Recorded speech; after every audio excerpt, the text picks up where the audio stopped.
Hey, what's up, tribe? Thanks for tuning in to another episode of the TFC audio project Down Under. In this episode, I chat with Georgina Davies, who is a massage therapist and TFC Foot Nerd based in Melbourne. We recorded this podcast while visiting Georgina and her family at their beautiful home, where they've got an amazing backyard food growing operation, which we discussed throughout the podcast, along with the story behind her passion for massage, sound healing, feet and footwear, and sustainable living.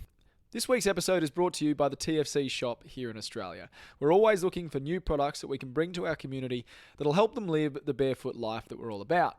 And we're now pretty close to dropping the Down Under tables, which is a ground living table just like the ones our pals from TFC Canada sent over to us. If you've been to one of our workshops or seminars, or you've seen some of our podcast snippets on Instagram, you'll know exactly what we're talking about. They're our favourite piece of furniture in the apartment, and we can't wait to bring them to our Aussie customers through tfc-shopaus.com.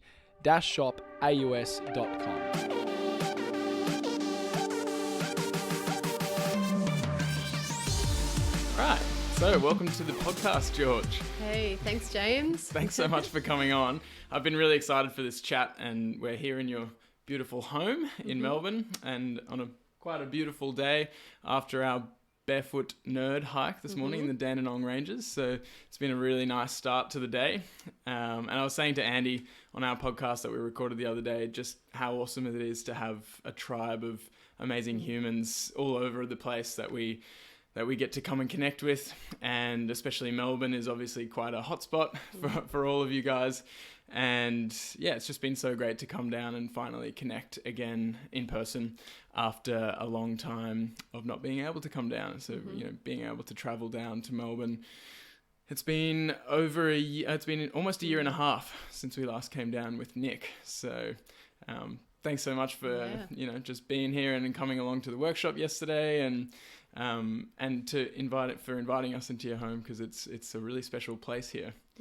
Thanks, James, so much. It's an absolute joy to have you and Mac here. And you're right, the Melbourne Nerd Group, it's just, it's my tribe. Yeah. It feels amazing to be connected with so many like-minded people. Yeah. It is a really special thing. And you've been a part of the Foot Nerd tribe for a couple of years now, or close to, what is it? Close to 2? I can't even remember. 2020 is kind of a write-off, Yeah, so yeah. I really don't know now. Yeah. Around that. Yeah. And it has been a real pleasure getting to know you in that time. But for those who obviously don't know you, I always like to just start with a bit about yourself. So what you do, why you do it from a personal or professional or both point of view. And yeah, tell us about yourself. Okay, that's a big question. You can go summary, answer. Yeah, summary, long version. Okay. Well, currently, I am a massage therapist. Although I'll start with I'm a mum. I feel like that's my big role at this stage. The whole time that my kids are here. That's my prime job, really. So massage therapy is what I'm now doing, that I've moved back to Melbourne. We're sitting in my massage room right now. So you've had a bit of experience of that today, a little bit. An amazing experience. And you actually combine massage therapy with sound healing, which it was I've done sound healing before, and we only just did a tiny little taste, I suppose, doing some filming with Mac. But gee, that was powerful. The use of the sound with the massage is such a unique combination that I hadn't heard of before, but then having experienced it just briefly, then it just makes so much sense. Yeah. And I'd love to give you a full massage so you can experience Absolutely. the whole package, because I work on energy in a few different ways. So obviously the manual massage, which is very intuitive. And then I find with the sound healing, as you could feel, it's working on the vibration. And when you play the singing bowl and the drum and that close to water, you can see the vibration happening. And because we're made up of a lot of water, it makes sense that it really can shift energy on quite a deep level. So yeah, I just find it's kind of a magical mix. It makes so much sense. And I could really feel the vibrations, whether it was the bowl or the drum. And I'm not sure if you use other instruments as well, but the vibrations for those, like the massage is one thing, but then the full body tingles you get from the vibrations and the sound had its own real power, and it almost felt like I was getting a full body massage just from the sound. Yeah, that's right. And how did you get into that? Or just talk me through where you started with massage and how you started incorporating sound healing into it. Well, going right back, I learnt in 2001 maybe is when I first studied massage. Going right back, I studied at uni doing PE teaching, and it just wasn't the right fit for me at the time. So I've gone on a whole big journey, and then I found myself in a corporate office job. So that's where my feet got a little bit damaged from wearing corporate wear. So we're trying to undo all of that time. And then on the side, I started studying massage. And I think it probably all comes back to when I was at school. I actually wanted to be a physiotherapist, but I didn't get the grades for that because I think it was like up in the 90s, and I still got grades, to get to uni. But I think I always just wanted, I think deep-seated, there was this desire to work directly with the anatomy and the body and, all of that. So I went and studied on the side massage, and I probably never actually thought that I'd still be doing it now because it's always been a side gig. But I'm quite, I guess, what you would say, spiritual and kind of get guided by my soul, if you want to call it that. And I'm just drawn back to this work, and it makes sense that this work is kind of needed right now because people are living such hectic, busy lives, and we don't slow down sometimes. And so to book in to get a session, it's just this beautiful time for people to be completely nurtured. And, that's what I want to provide, whether it's 60 minutes or 90 minutes, this time that's just purely the focus of the client. And it goes beyond the session as well, like they sleep really well generally. And it's, a beautiful, I don't know, the massage that keeps going for a few days or whatever until they're ready for another one. Yeah. Yeah. And I think there is something really powerful in that. And I know lately, especially with the research around manual therapy and massage, and traditionally the narrative has been that, you're loosening up fascia or, undoing muscle knots and all of these things. And a lot of the research lately, especially in the physio world, there's been a bit of a pushback or backlash against that kind of explanation of how manual therapies work. But I was chatting to Mick the other day, who's a myotherapist, and he combines his myotherapy with movement training. And we were just talking about the importance of having set times where someone can connect with another human and using touch as a facilitator of connection. And just what you said there, that it goes so much deeper than just, even that touch is an important, very important thing for human health. And there is actually good research behind that. But the fact that they get that period of time that they're taking to themselves to either relax and, unwind and, take away stress. And like you said, that has overflowing effects into their other aspects of their life, like sleep. And you also get the opportunity to build a good connection and a rapport with someone, in which case they start to listen to more of the things that you say around the other pillars of health, and you can have conversations with them on a deeper level that can have bigger and bigger effects in all other aspects. It's not just about the massage. And so I think that is really special. And so I remember you said you started with sports massage. Yeah. And so tell me about the progression from, sports massage to what you're doing now with the sound and everything. Yeah, sure. So I started off primarily with sports massage, probably because I was competing in athletics at the time, and I was surrounded by athletes and also swimmers with the surf club. So they were my main clientele. People with, ripped bodies and actual real sporting injuries and things. So I love that because I love the anatomy of the human body. And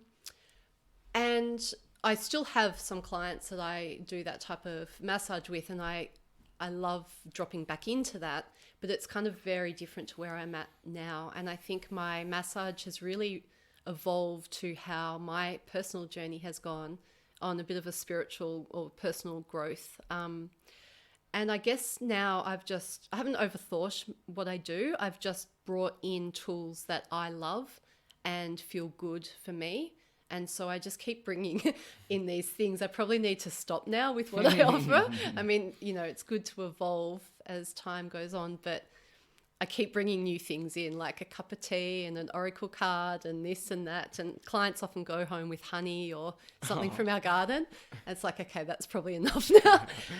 But yeah, so where I'm at now, I don't know. As I said, I haven't really overthought it. I've just listened to what feels right. And I truly believe it's like what my clients are seeking and needing. And I'm getting great feedback from it without trying. You just do what you do. And I'm not surprised because it was an amazing experience, even not having the full experience. But so obviously you didn't necessarily study how to combine massage and sound healing, but where did the interest in sound healing come about? Well, it started with my Tibetan singing bowl. And how did that start? I don't know. I mean, well, my whole journey with all of these, if you want to call them woo-woo things, would you call it that, for lack of better words? I don't know. Ancient traditional stuff. Some people would call them woo-woo, but, there's... Yeah, some people would call it woo-woo who maybe don't understand quantum physics and, vibrations and energy and everything. But yes. Well, look, it goes right back to, I had postnatal depression with Josh, my first child, 13 years ago. And I ended up just going on this, it was like catapulted me into this journey of kind of self-reflection and discovery. And that's when like the spiritual stuff started happening, got into oracle cards and then into meditation. And I think once you kind of open the door on that, then things like sound healing and that come into your path. So I can't quite remember when I first came across it. I do know I bought my Tibetan singing bowl when we lived in the country, because I used to take it across the lake on the boat with me, because I massaged in town. So I do remember that I had it then.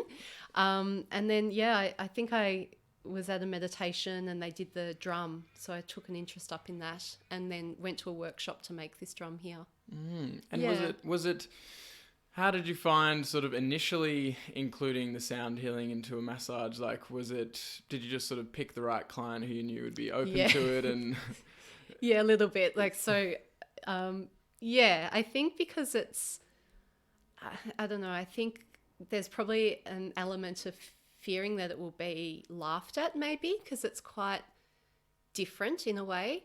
So I went quite slowly with it and chose my clients to do it on. And then as soon as you get a little bit of, I guess, positive feedback with that and it's helping people, then you're like, great, we'll do more of this. And then made the drum and incorporated that. And I do both of them, the Tibetan singing bowl and the drum, because I feel that they work on the upper and lower chakras, because I work with chakras. Are you familiar with the chakras? Like the somewhat, energy yes. system? Yeah. So the singing bowl tends to work with the upper chakras, like up through heart chakra, right up. And it's kind of up into the cosmic realm. It takes your mind. I don't know if you experienced it just before in the massage, it's kind of meditative. Yeah, it's absolutely, in the mind. Absolutely. Whereas the drums, the lower chakras, and it's like really tribal and grounding. And that just brings us back down to like, it's almost like the heartbeat of the earth, know? Yeah, felt like that. And I think that's a lot of clients know it's something special, but then sometimes not sure what it is. And I think it's just that it's coming back to our roots and our tribal connection to the earth, that tribal beat kind of thing. Yeah. And if that makes sense. Absolutely. And I think, I said before, people who don't understand quantum physics and everything, I don't fully understand quantum physics, and I don't understand, obviously, all the inner workings of the universe and energy and everything. But once you do understand that everything, like that, first of all, human bodies are electromagnetic, and essentially, when you get down to the molecular and atomic level, vibrations and subatomic level, then it makes a lot of sense that working with sound and I guess different frequencies can have an amazing healing effect on the body, as long as it isn't laughed off. Because what they're finding in hard research and like not alternative research is that the power of belief to change your physiology is very big. And so if you have an experience with whether it's sound or movement or light or dance or, you know, whatever, and you believe that experience is significant for you and that will help your healing, then it will help your healing. And that does actually change your physiology. And there's, I mean, so much research behind that, even in the physio research about your beliefs around, say, back pain will affect how much back pain you have, and the rapport and therapeutic alliance you have with your practitioner is a bigger indicator of an outcome than the actual modality itself. And so I think that's really powerful for people to comprehend, is that yes, some of these things might seem alternative and they're different to your traditional pharmaceuticals and surgeries and, you know, even your traditional, I guess, allied health therapies. But if someone has an amazing experience like that, then like we talked about before, it can carry over majorly into other aspects of their life. And I think the important part is making sure that people are empowered to make those changes in their life and to understand how to take that healing and from whatever modality they've experienced and take that into their daily life in a way that makes them feel more in control of their own health and their own, their own life. Yeah, absolutely. Yep. And would you mind showing us a little bit of sound healing? I don't know how well it'll come through the mics. The mics are pretty good, but just for people to get a little bit of a taste of what they sound like, and obviously they won't be able to feel the vibrations, but, you know, just to understand a little bit about that. And apologies in advance to anyone listening if it's a little loud, just, you know, just in case, maybe turn the volume down and then slowly creep it back up. But we're going to start with the bowl by the look of it. Okay, cool.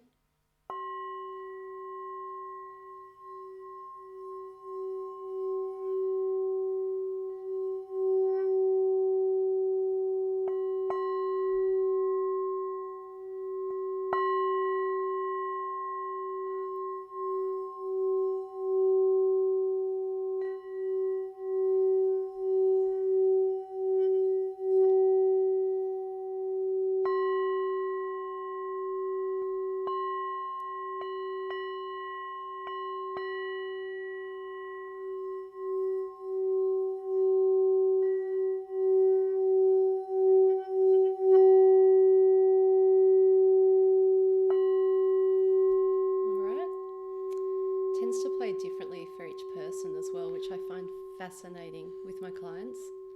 Like, obviously I'm playing it, but it's just different every time. As in, you'll hear it differently as well? Yeah. I mean, clients probably, wouldn't know from each different session, but for me, it just definitely plays different. It's fascinating. And is that like a tone thing, like the tone that it creates, or just the, like, or is it a bit hard? I imagine it might be a bit hard to describe. Yeah, kind of all of that. And I'm not super musical and not in tune. Like, I haven't, don't Luckily, get me there's singing. only one tune. Yeah, you don't have to. Don't get me doing like the healing. You know, some people do singing as like a healing. Yeah. It's amazing. Oh, I won't be doing that. I went to a yoga session, and I think there's a lot of power in combining modalities like you've done with massage and sound healing. I went to a yoga session that was followed up by a sound healing session, and this guy, there's an actual word for it, it's throat singing, but he can sing in like 2 or 3 different tones at once, and that was insane. And it just, it's something about it that, however you want to describe it, or I guess rationalize it, it just gives you an experience that can allow you to tap into something deeper, whether it's in your subconscious or, you know, it's an experience that can be very powerful. And like that, having that bowl, you know, I could feel you sort of, or I could hear it, I suppose, moving around, you know, starting on the left and then bringing it around the front and then onto the right. And then each time would be a slightly different experience, but they also kind of accumulated. Yeah. So, yeah. And sometimes it just gets the highest pitch. And if I can hold it on that, it's just amazing. Yeah. It's really fascinating. And you do actually get I don't know if it came through in the mics, but you get that sort of mix of bass from the, I guess, the tap on the bowl. And for those of you, obviously you can't see it, it's this, I guess, is it metal bowl? Yeah. Yeah, that kind of looks like a dinner bowl, I suppose. There's a story behind that. Yeah. Oh, actually, yeah? can you tell us the story? So, from my understanding, like I've read this somewhere, Buddhist monks, so they would make these metal bowls to eat from, but they would also then play it as a meditative tool. So they would eat and play in the same metal bowl. Yeah.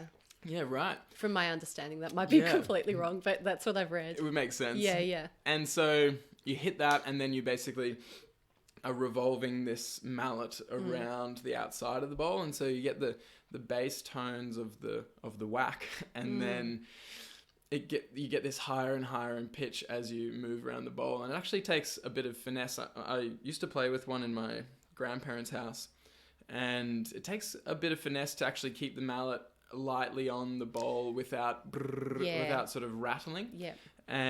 But when you get it right, it's a really immersive experience that does, like, I was getting, like I said, full body tingles from that immersive experience, and I really didn't want it to stop, but no. but it's like 5 minutes worth. Yeah. And now we've got the drum. All right, we'll see how it goes. I'm not sure how it will go with the it's all right. microphone. So actually just start like that.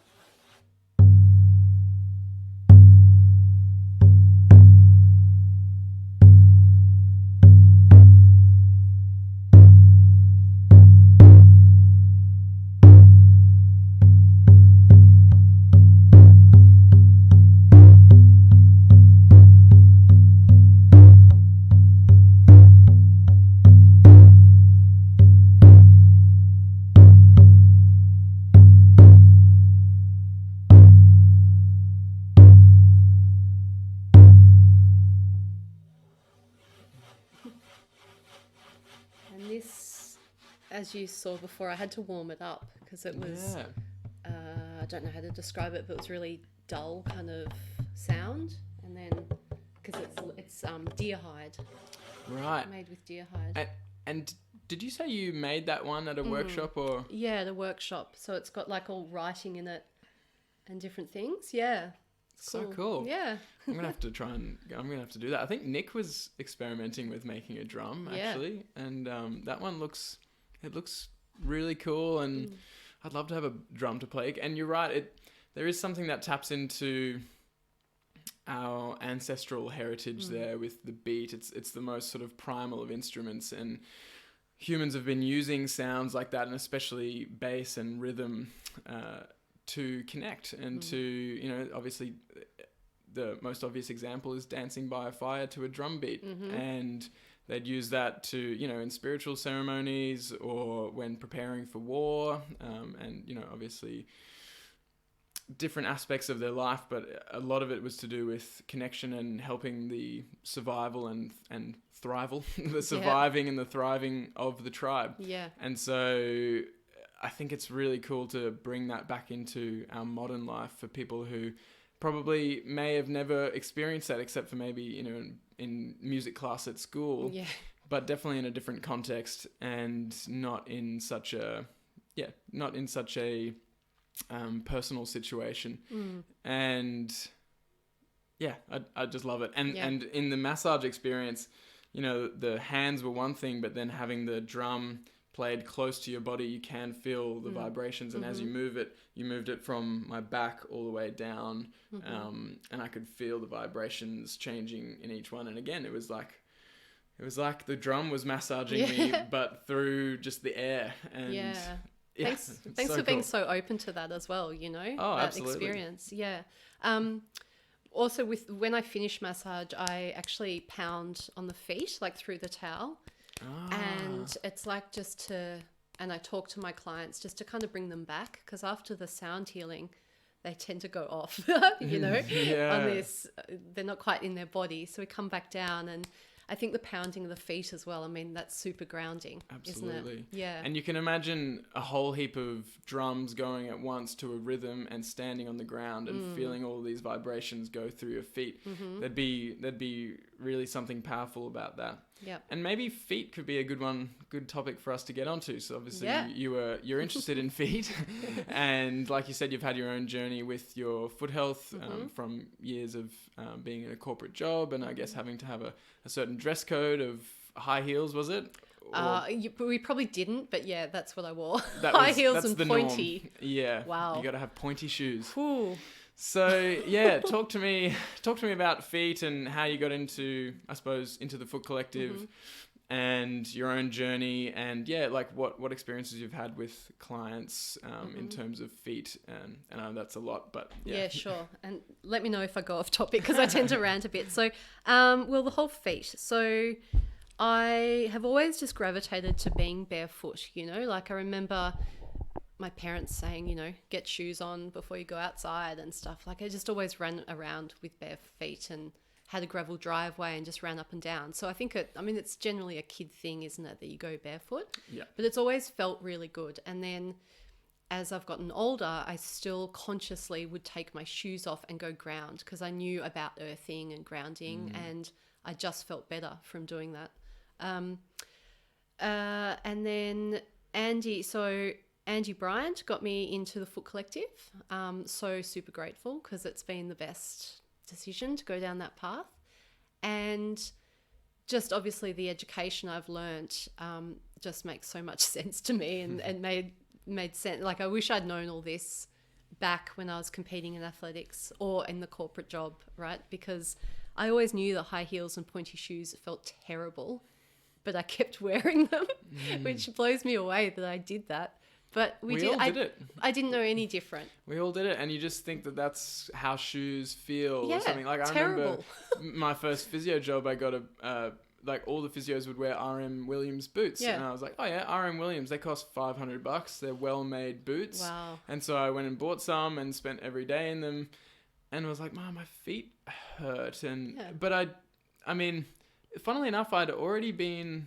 Well, I think I was already across the concept of wearing barefoot shoes by that time. In fact I definitely was, because I wore Vibram shoes to a job, like a vacation care job that I did while I was in uni. So I was already across the need for just the fact that feet should just be feet, and you should support them as minimally as possible. But it was the culture of the clinic, and you sort of rationalize it by going, oh, these are well-made boots, they'll last me years, so I'll just buy them. Definitely. But then, so I knew better at the time, but for some reason it didn't compute that I would be like, actually, I don't want to wear these, and I really shouldn't be wearing them for my foot health. So yeah, that's an interesting thing. Oh, totally. I think, as you said, we were all probably like that, right? Yeah. Until you just think, well, hang on, my body has been telling me this whole time that this isn't the way to go, right? With You're the pain getting and these the signals. bunions or whatever it is, or ingrown toenails. Yeah, so like my little toe is like really squashed, and I think that's just from wearing super narrow shoes and pointy shoes.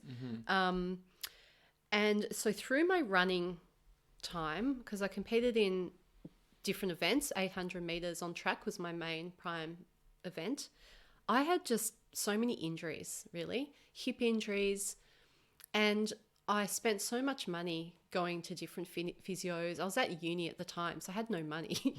And I just spent all the money I had on dry needling, cortisone injection into my hip. Right. All this stuff. And it just never got better. Mind you, I was doing a lot of desk sitting as well. I wish now I knew more about just moving more, the most common sense stuff. But what happened is there was a physio that did a gait analysis on me, and he's like, I did it with shoes on, my Asics I was wearing at the time, and running barefoot. And he said, oh, wow, you run so much better barefoot. But the conversation didn't go any further, James. Like, that was it. And I didn't know any better, because there weren't really minimal shoes on the market or anything, and I was running track, so I didn't think I could run barefoot. So, but it fascinates me that someone actually could identify you look biomechanically better running barefoot than in shoes. Like, I kind of just don't run properly in shoes. But it's fascinating that the conversation ended That's there, it. and it wasn't like, oh, you should run more barefoot. It was like, oh, you run better barefoot. Yeah, that's and it. Maybe just, I mean, I don't know what they said after that, Oh, but I you know, can't it's even probably remember. like, but you need shoes You'll for get support orthotics anyway. or something. Anyway. Let's get orthotics to make you run more like your barefoot. Yeah, or something, and like it blows my mind that was conversations I had in the past. Anyway, injury after injury, kept competing up until I had my first child. Actually fell pregnant, didn't realize I was pregnant, still competing, wondering why I was competing pretty averagely when I'd been training so well. Wow. Pregnant. Anyway, and then I stopped competing in track after that. Not intentionally, I just didn't go back into it. But what I did do is go back into surf lifesaving competition after my second son. So that's 2K running on sand and beach sprinting, no shoes. Yes. Trained hard, felt amazing, felt the strongest I've probably ever been after having 2 kids. No injuries, barefoot running. There you go. Say no more. Had you changed job as well, or were you still in that same corporate Well, of job? course, there's all other aspects to that, right? Yeah. Well, yeah, I was home with the kids, but I was still sitting. Like I'd sit on the couch, and, But yes, I think the factor of not wearing heels and would absolutely contribute. Yeah. But I just was running free with no shoes, Yeah. So much power in that. And Yeah. so how long ago was that? That was... that would have been, I guess, 2012. 2012. That was my last, and then we moved away to the country. Yeah. Right. Okay. Yeah. And so I want to come back to the country Sure, part, yeah. but so then you came back to Melbourne how many years ago? Like a few years ago, a couple of years ago? 2018, we returned here. Yeah. And it would have been a year or so after that you joined up with the Foot Collective. Yeah. And then have you found that you've been able to incorporate any of those learnings or teachings with your clients? Is it, do you do any footwork or foot massage, or is it more of just conversations that you have with them? A lot of my clients probably follow me on Instagram, so they see that I post in my stories about the Foot Collective and that. So it does start a lot of conversations, and like I've got Andy's card here, Reclaim Your Feet, postcard up there. Very cool. And basically, I probably don't prompt it with my clients, but if there's an obvious thing going on, we address it. Do you know what I mean? Because they're not here for their feet. Yeah. I do refer a lot to Andy, but as I get to know them, it always comes up in conversation, because they also ask sometimes why I'm barefoot. Like I'll go and greet them outside and it's freezing cold and I'll be barefoot and they, so it starts That's a great conversation starts starter. the conversation. And having the TFC lacrosse rollers in the massage room and the beams, it all just starts conversation. So it often does come up, but I don't, they're not necessarily here for the feet. Yes. But when I can weave it into the conversation, and if it's definitely going to help them, obviously from a postural perspective and all the ground living and all of that, we bring the magic of TFC into the conversation. Oh, that's so good. And I imagine as well that, because I've had that sort of banging percussive stuff on my feet before in acupuncture sessions, and I imagine, because that always feels good. Yeah. And so I imagine people are like, oh, I don't know actually, but people might say, oh, that felt really good on my foot. And it's like, the foot, does crave load and sensation, sensory things. And so that I imagine could be a good way to start the conversation as well. And everyone always wants their feet massaged. Yeah. Yeah. I was going to say, and out of interest with foot massage, I know there's, reflexology and everything that sort of taps into the connections of the feet, but with other body parts. Have you looked into that much at all? No, but that's really come into my vision to maybe go do a course in reflexology or study that, because it makes sense. Like I am massaging the feet intuitively and understanding the anatomy, but not the direct connection. Yeah. But I think that would be a next progressive step for me to go learn that. Yeah, cool. Oh, well, it's really cool to have you in the tribe. And this is the big thing that I love about the Foot Collective, is that, you don't have to be seeing people for their feet in order for you to help them make a change with their feet, because we do have these resources like Andy and Mick, this big nerd tribe in Melbourne. and people who specialize in different areas. And it's all about, us, if we have a collective of people who are on the same wavelength, who can go, look, this is an important part of your health. Your feet are your foundation. If you want to learn more, let's talk about it. Or, if you are having specific problems, then I know the person that you can go and see. And it gets them in this network and this web of people who are all obviously have the mindset that they want to help people, with natural, holistic health. And that feet can be a really good gateway into that kind of lifestyle, the sort of the barefoot, quote unquote, barefoot life. It's great. Like, even to have Claire quite close, I've referred a client to her, and it's fabulous. Yeah. So Claire Wakefield from Natural Body Lab, we did a podcast a couple of weeks ago on food, and she's based down here in Melbourne as well. So, and she's a naturopath, and it's just such a cool mixture of people, and it's so important that we do have that mix of experiences and backgrounds, so that we know who can go to who when it's needed. But sometimes it is just a conversation with someone saying, footwear matters and what you do with your feet matters, and that's often that's just not on people's radar at all, and they go, oh yeah, that makes sense. And for some people it resonates really hard and they change their lifestyle, and for some people they go, they're not ready for that change, and that's okay as well. Some people need to have the impetus of pain to push them in a certain direction, and some people are open to those new ideas that are very logical when you think about the human body as an organism of the earth.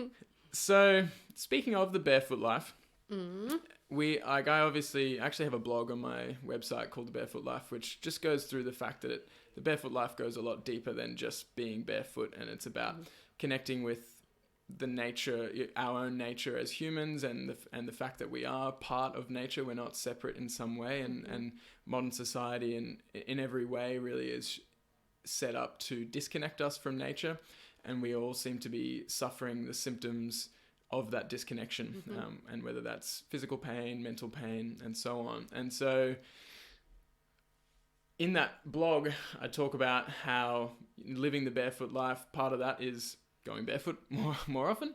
And, other aspects of living the barefoot life would be things like connecting with nature through growing your own food or finding your own food, cooking, preparing, and sort of caring for the environment in different ways. And I know your experience living out in the country, or sort of more rurally, and with sort of sustainability and agriculture, like your own sort of home-based agriculture, is really fascinating to me. And we've just been doing Mac's been filming a whole story about what you're doing here in Suburbia, Rewilding in Suburbia.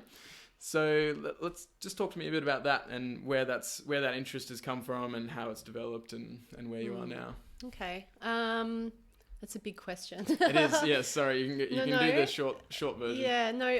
Okay, so I guess there's two parts. It's like the future of our kids, where that's heading, and it's also intuitively how I'm feeling. So, yes, we lived in the country for 4 years for my husband's work on a campus for Year 9 students to come and stay for 8 weeks, and they learnt about sustainability of the environment, community, and personal. So students would come and stay for 8 weeks in a row. So That's from amazing. Melbourne. So a Melbourne school owned this campus. They own this campus, and it's a residential. So we stayed there with like 16 other teachers, staff, ground staff, the farmer, the dog, the resident dog, remotely. So it's on the other side of Malakuta Lake. So to get in there, it was like 30-minute drive on a dirt road from the highway, or by boat for 20 minutes across the lake. Yeah, so we lived there in the national parkland. Like it was an old dairy farm that the school bought, but it's actually in a national parkland. So we had deer, we'd find antlers all the time, we'd find lyrebird feathers all the time. It was an amazing experience. Incredible. Yeah. And so you were essentially running this camp or part of running? Yeah, Steve was the director there and director of the campus, and amazing position and job, and he loved it. It was his favourite job. Like wear farm clothes and walk to work. Takes 20 seconds to walk up to the office.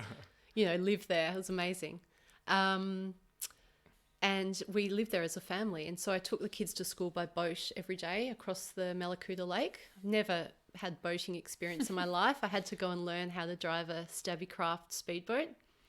And it would get really wild on the lake there. Like, it looks calm, but it's like full on waves. Yeah. I'll show you some footage of it. When you're going fast. Oh, full on. Yeah. It was amazing. Like, we'd stop after school and go jetty jumping. There's pelicans, seals. We'd go fishing. We'd just take the kayaks out after school and go catch dinner. Jeez, I'm getting jealous here. I just, like, this part of How me do is I like, sign oh, up? I wish I was in the TFC when we're living there, because you guys to come up and visit, you would have loved it. Yeah. Anyway. Is it still operating? Yeah. Okay.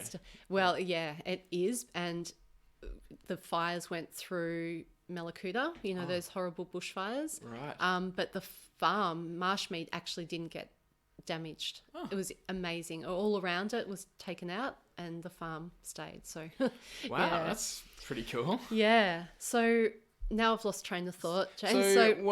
So as part of that camp, were you essentially growing food and showing and teaching kids how to grow food and prepare? Is that sort of where that came in? Well, look, we were already growing things in Melbourne before we moved there. That Right. was already something we were doing. Yeah, that was a small part of it. I mean, the whole focus was sustainability. So the students didn't sit in a maths class as such, but they would apply their maths and their science to real living situations. So calculating how much energy they collected that day through the solar panels, or, writing an essay on how we can help this community thrive and be sustainable. Do you know what I mean? So it wasn't Absolutely. like mainstream. It's how education should be, I was right? just about to say, this is exactly how schools should be set up. Yeah. So 100% of the time. yeah, just the girls would, they'd do farm skills, and they'd go out, they'd do solo. So one day they would go out and be on their own for 6 hours on the solo trip. They were 20 minutes apart. They were all in the same area, but some of those Year 9 girls just find it difficult to be alone. No technology. They had no phones. There was no makeup or anything. It was just living remotely for 8 weeks. Yeah. And I know you've told me about this before, but for some reason it hadn't hit me so deep just how special that would have been for both you and for the kids doing that experience. Did you find that were some of them resistant to it, or did they really just get into it and love it? The students, yeah. It was funny watching them when they arrive. They arrive on the bus and they walk 5K into the property holding their pillows. And some of them would be crying because they were terrified of doing this big adventure. These city kids, it's a pretty big deal. Away, no internet, no. And then those same girls that were crying when they arrived would cry when they left because they didn't want to leave. It's always the way. Literally, for many of the girls, like, I can say it's life-changing because they've actually tracked what the girls then do later on in life, and so many of them do jobs or careers that are something that they've learnt at Marshmead. Help, basically something that's helping the planet and helping humanity. That is it's pretty so powerful. amazing. Not for everyone, but, Yeah. and then some had to go home or whatever. Of course, Year 9s, there's always going to be some drama. Yeah. But real life-changing. And it was life-changing for our family too. Yeah. I bet. Yeah. And so did you feel that you expanded your skills in terms of sustainable agriculture? And like, you've got such an amazing setup here that we've just been checking out with hydroponic setups with fish, and you've got chickens, and you've got, a lot of raised Hives. garden beds Yeah. and beehives. Yeah. So did your skills really expand in that experience? Not so much with that, actually, because Marshmead, they do a bit of growing food, but Personally, I think they could do a whole lot more, but that's not the focus. It's almost to give the girls a snippet of different aspects of sustainable living. Yeah. So like we've got compost and they do have a garden bed, but it's not the prime focus. Like there's little bits. What we did learn a lot of is just about sustainability and caring for the planet more, you know, and about food mileage, for example. Like the girls learn about food mileage. So being more aware where your food actually comes from is more, you know, I mean, they do the veggie garden, the gardening, but it's the other aspects of it as well. Yeah. So that taught our family more about those side of things, and just being more conscious about consumerism and what impact you're making on the planet, you know? It's very easy to completely forget Yeah. or be completely disconnected from what food you're eating and what impacts that is having, and, you know, on the planet and on your body. And there's a lot of vested interest, I suppose, in people remaining ignorant or remaining nescient, I suppose, of just not being aware of the fact that that does have an impact. And it's something that Mac and I have been looking a lot more into over the past year or two, in terms of where our food is coming from, and the effect on soil health, and that effect on environmental health as a whole. And we've signed up for this regenerative agriculture. It's a farm called Echo Valley Farms, and they do all of this rotational grazing and regenerative agriculture, and they have a program, like a community supported agriculture program, where we pay a monthly fee and we get a box of very high quality meat that's been raised and loved, and has been put towards the health of the earth rather than the destruction of the earth. And we just feel so much better about eating it. And, you know, whether or not it's placebo or whatever, it doesn't matter, but it tastes better. We feel better after eating it. And even just the fact that it's in our fridge makes us even more likely to want to go to some farmers markets and organic. Luckily for us, there's an organic farmers market that's not too far from our place that opens on Sundays, Northey Street. And so we go there for the veggies, and we just try, you know, it's building, even if it's that just little bit extra of building a connection of where your food's coming from and talking to the people that it's coming from. And Mac's done a whole story on his platform, Stories Told, on the Echo Valley Farms. And we're just really excited to keep finding people that are doing those things around Australia, because there are so many people doing those things, but they don't get enough airtime because maybe, you know, they don't have the finances to really publicize themselves a lot, or usually they're just very humble people who, you know, are just doing their thing and they have enough support.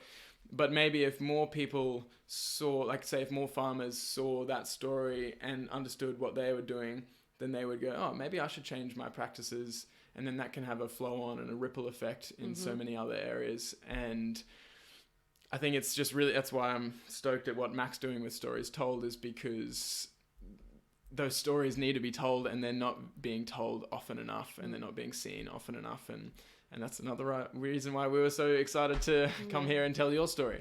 Thank you. Yeah, I'm so thrilled to hear what you're doing, because I'm 100% on the same page with that, you know? Yeah. And growing, I mean, I think I haven't actually experimented much with growing my own food. And my parents have a big backyard and they do their best to grow their own food, but it's very suburban. They've got a big block, but it's very suburban and not very great soil for it. And my dad's done such a cool job in the garden. They've had that place for 30 years. And when it first started, it was just a hill with grass.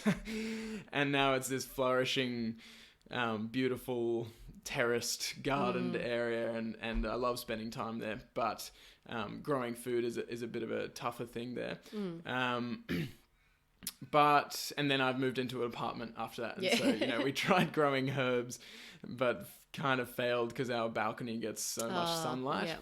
But now with Bush One and moving into my partner's home in the coming months, then we'll have a lot more space and accessibility to start experimenting with growing food. And seeing your setup here has just been the most amazing and inspiring thing, because you just see what's possible. Like, and this is your whole concept. And you've got an ebook called Rewilding in Suburbia, which I'll be digging right into, because people think, I guess people get this idea that it's all or nothing. Like, they either live in suburbia and they do suburban things, or they live out bush and just completely connect with nature and do it that way. But there is a lot of middle ground that you can explore. And you've basically summarized all of that into a book, and from your own experiences and obviously from the books that you've read. So I just think that's really cool, and I'm feeling very inspired by it. Cool. And so I guess tell us about your experience coming from that sort of much more immersive experience with sustainability and everything, and then coming back into suburbia and sort of building out what you've got now. Yeah. I didn't really foresee that I would feel the way that I do, really, because I mean, I'm from Melbourne. I thought I would just easily transition back into the city life, but it's been a bit tricky, actually, you know, because I'm used to so much space and I'm used to seeing the horizon, and yeah, so it's we've got plans to move to coastal country when the children are a bit older. Yeah. But currently we're here, so I feel that we need to just be as wild as we can in a suburban block. It's almost my aim. So I've got the TP and I sleep out there. Oh, really? You sleep out there? Because I just don't want to be inside. Yeah, you know? Yeah, fair. So we're just trying to do what we can here, what we can do, you know. Ideally, I'd love to be off grid, but we're not right there yet. You know, we still don't have solar panels. That's the next step. But just gradually doing everything that we can to, well, be as self-sustainable as we can. Like, we're not full on extreme, producing our own, I don't know, everything. Yeah. But we're doing what we can do. And it's been a gradual process too, obviously. Like, this place looks completely different to what it started off as. There was no food growing here when we first bought the place. So it's been a gradual there's heaps. Gradual stage, yeah. And like you said, you know, it's maybe you're not able to completely self-sustain and to grow everything that you eat, but imagine if everyone was using their block like you're using it, and growing, you know, even 25% of the food that they eat. Imagine the impact that would have on the food miles and just all of these environmental impacts that the human food system is having, because that would be 25% less. Yep. Huge. It's even just our lawns out the front there, like, well, that's our next step, is we want to dig up that lawn. We need to get council approval, apparently. Right, of course. But I say that with my eyes rolling. But, you know, like, all the lawns out there, why don't just have fruit trees, miniature fruit trees and stuff, you know? Yeah. Anyway. Yeah. This makes more sense, doesn't it? Exactly. And yeah, it is just, I think it is really important that people understand that it isn't about doing everything. It's about doing something different, some kind of step in the right direction. Even if that is just dabbling in a herb garden and it fails, it's still a learning experience. And you know, you might get a few herbs and you put it on, and herbs always taste better when you grow them yourself, and food just tastes better when you're growing it yourself. And, or even if it is the case that you live in an apartment like we do currently, and you just have to go to the second step of connecting with your food, which is knowing the people who grow your food and knowing where it's coming from and knowing what kind of quality it is. And yeah, it all helps. And I just love that the things that we do for environmental health help our health, and the things that we do for our health help environmental health. We're not separate from the environment, and this comes back to this illusion of separateness that we have from this earth, which is really at the core of so many issues. And it's not about being perfect. I'm not perfect. You're not perfect. No one's perfect. Maybe some people are like completely self-sustaining, but it's about acknowledging that and really having that appreciation for what the earth does for us and what our body does for us, and to give back to it as much as we can. So yeah. Definitely. And so, like, not just the food, it's everything, you know. Like, I love going to bulk health foods, you know, and buying things in my bags that I've already got, you know, so I'm not getting plastic bags, and, you know, even products like using soap bars or whatever rather than having a plastic container, and all of those things, you know.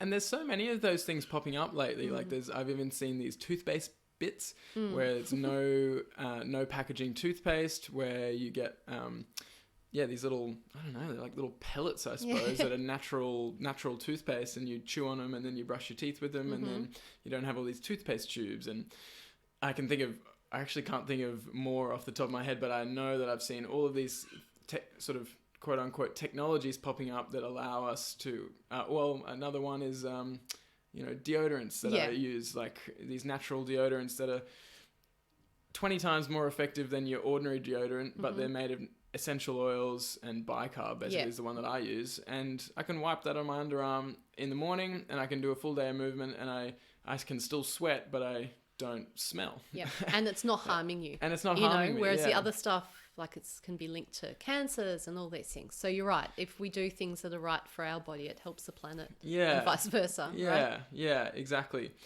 And yeah, I mean, I'm sure we could talk about this forever, but the message there is that we all have some power.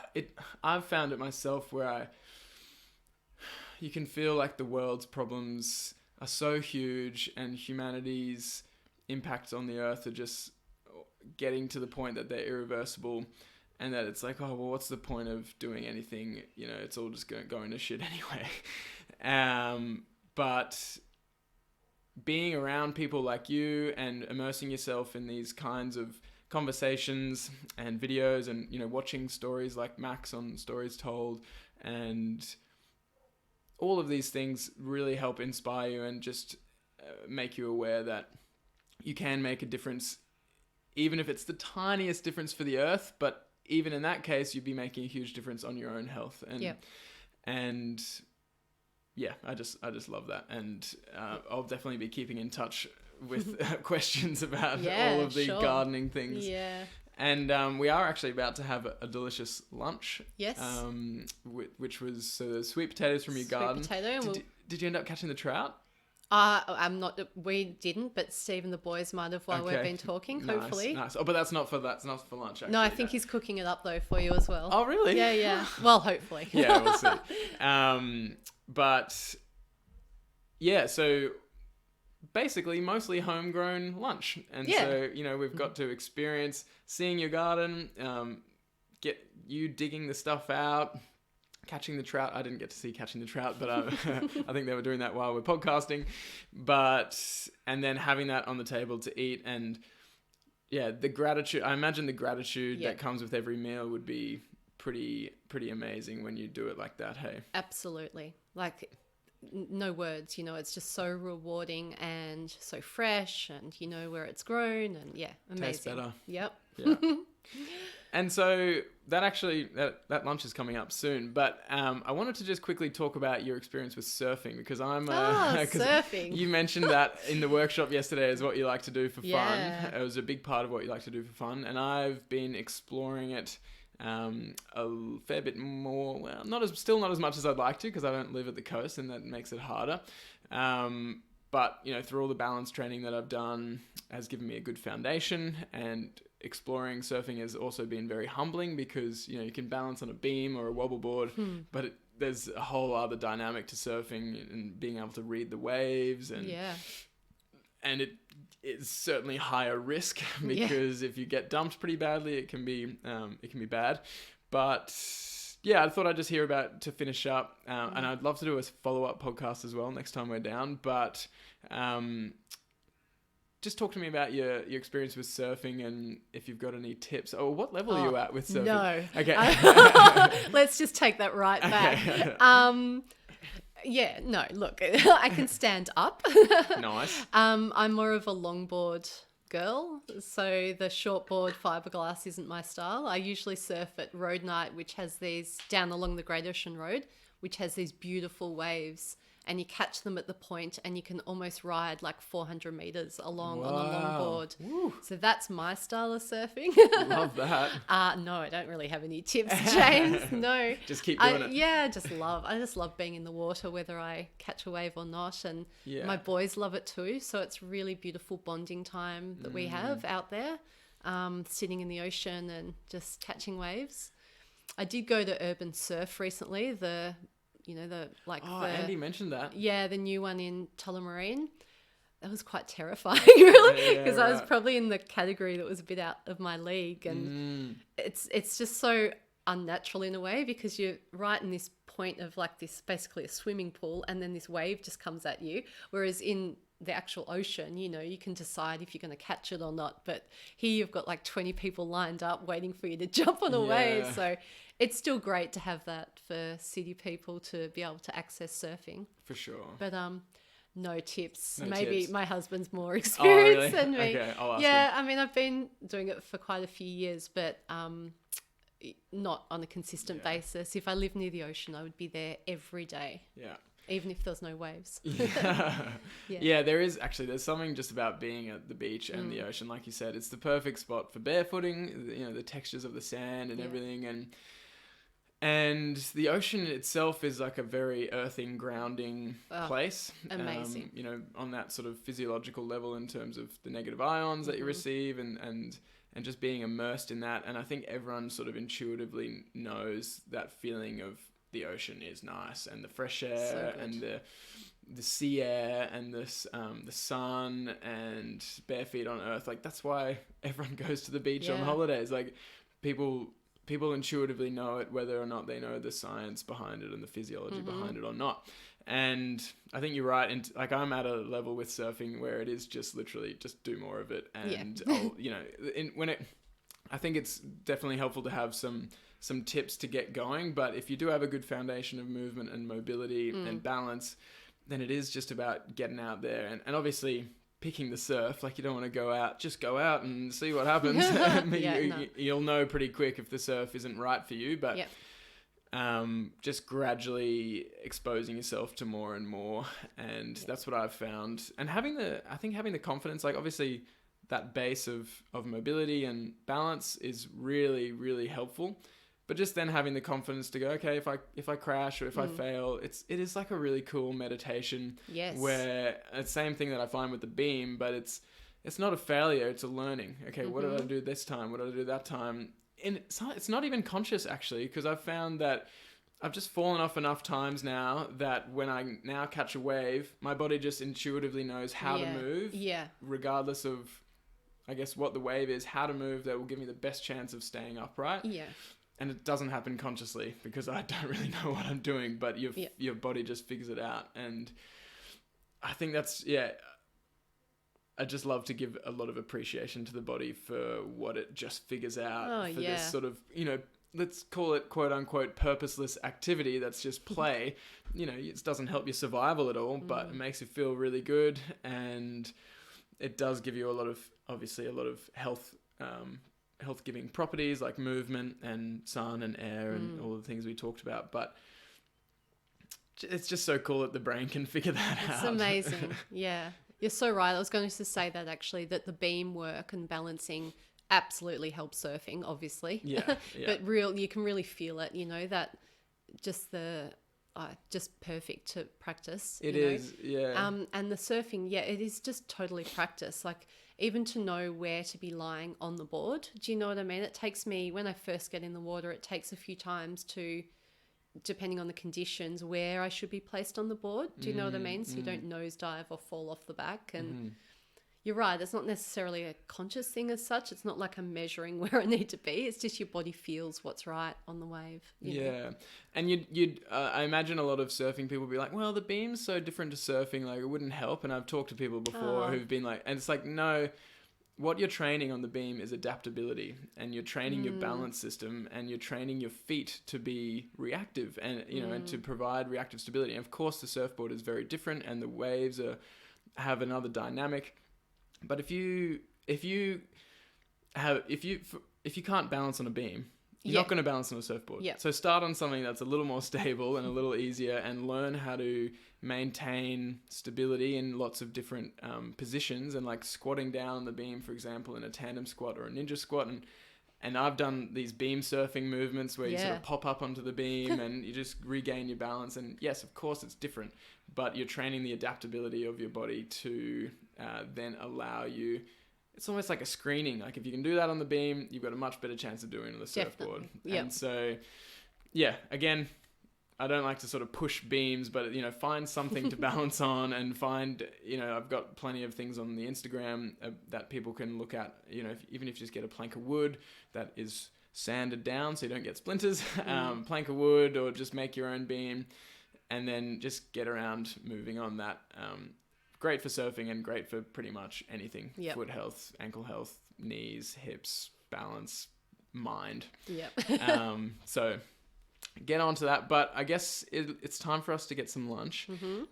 I thought we'd just get people aware of where to find you if they are interested in maybe coming to see you, or just in following along on your stuff. So on Instagram, you are awakened.vibrancy. Yes, I love the Vibrancy. Oh, thanks. Yeah. Is that the best place to find you? Yeah, I still haven't got a website. So Instagram, and my contact details are on there. Cool. So massaging from Bayswater and Collingwood. Yeah, I highly recommend getting a massage, and I will be getting one, a proper one. But even just that tiny experience, I think it's something that everyone should experience, really. Yeah. And if you're in Melbourne, come see Georgina. And yeah, Instagram, Awaken Vibrancy. And hopefully we'll have a follow-up podcast maybe next time we're down, or sometime in the future, about how your Rewilding in Suburbia stuff is coming along. Yeah, and it's actually going to get published. Yes. Yes. Yeah, like as a book, isn't it? As a book. Yes. We're working on that right now. So maybe we do a podcast when that comes out, and chat a bit more about that whole aspect.